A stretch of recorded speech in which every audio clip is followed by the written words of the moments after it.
So yesterday was the first day with the Panasonic GH5 of me actually filming with it. It just arrived in the mail like the day or the day before I left to go on vacation, so I have no experience with it whatsoever at the moment. So I was just messing around with it yesterday. Got a ton of footage. I'm interested in it primarily from a video perspective, and so far for that it's been great.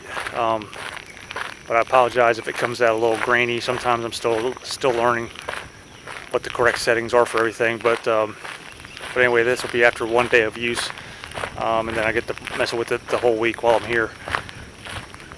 So more on that later. But right now I'm trying to find a good spot to fly with the Mavic Pro. It's starting to get a little windy, a little gusty. Clouds are starting to roll in. Calling for thunderstorms, but you just never know because it's summer and that's just the kind of area that it is here. Thunderstorms can pop up at really any moment.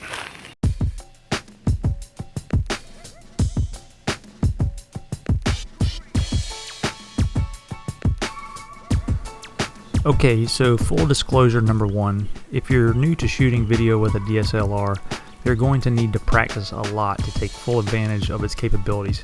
So getting the camera the day before vacation is not ideal. Full disclosure number two, taking your new DSLR out on a canoe on a large river to shoot video is an extremely tough situation to get good stable footage. You have wave action and winds which affect your ability to hold the camera still, but also affects the subject at which you're filming from an autofocus or manual focus perspective.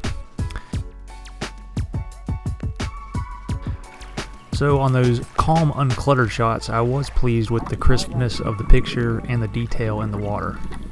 Other shots were just okay as I struggled with overexposure from the bright sun conditions. I'll definitely need some ND filters.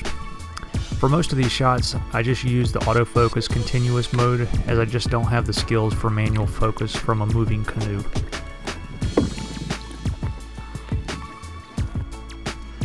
This shot by comparison was shot from a GoPro Hero 5 Black.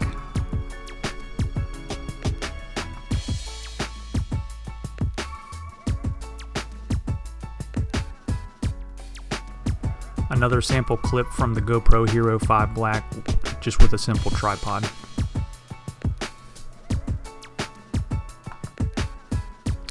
I did get a little bit of water and splash on the camera, which is fine with the watertight sealing for this camera. I definitely would not even think of submerging the GH5 underwater intentionally.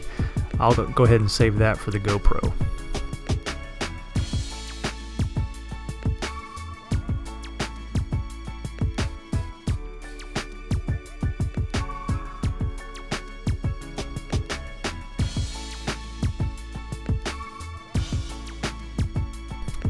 So you may have never seen a river like this before with the cypress trees.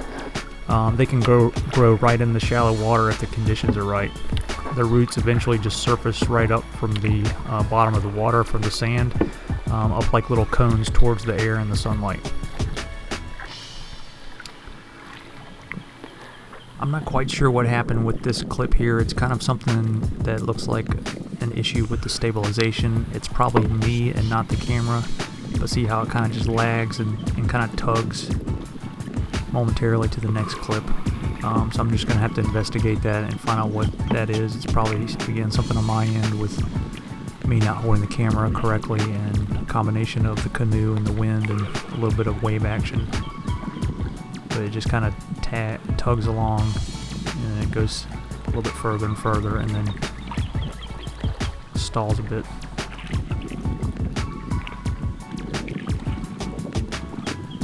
So if you do know, please leave me a comment. I'd love to hear from you.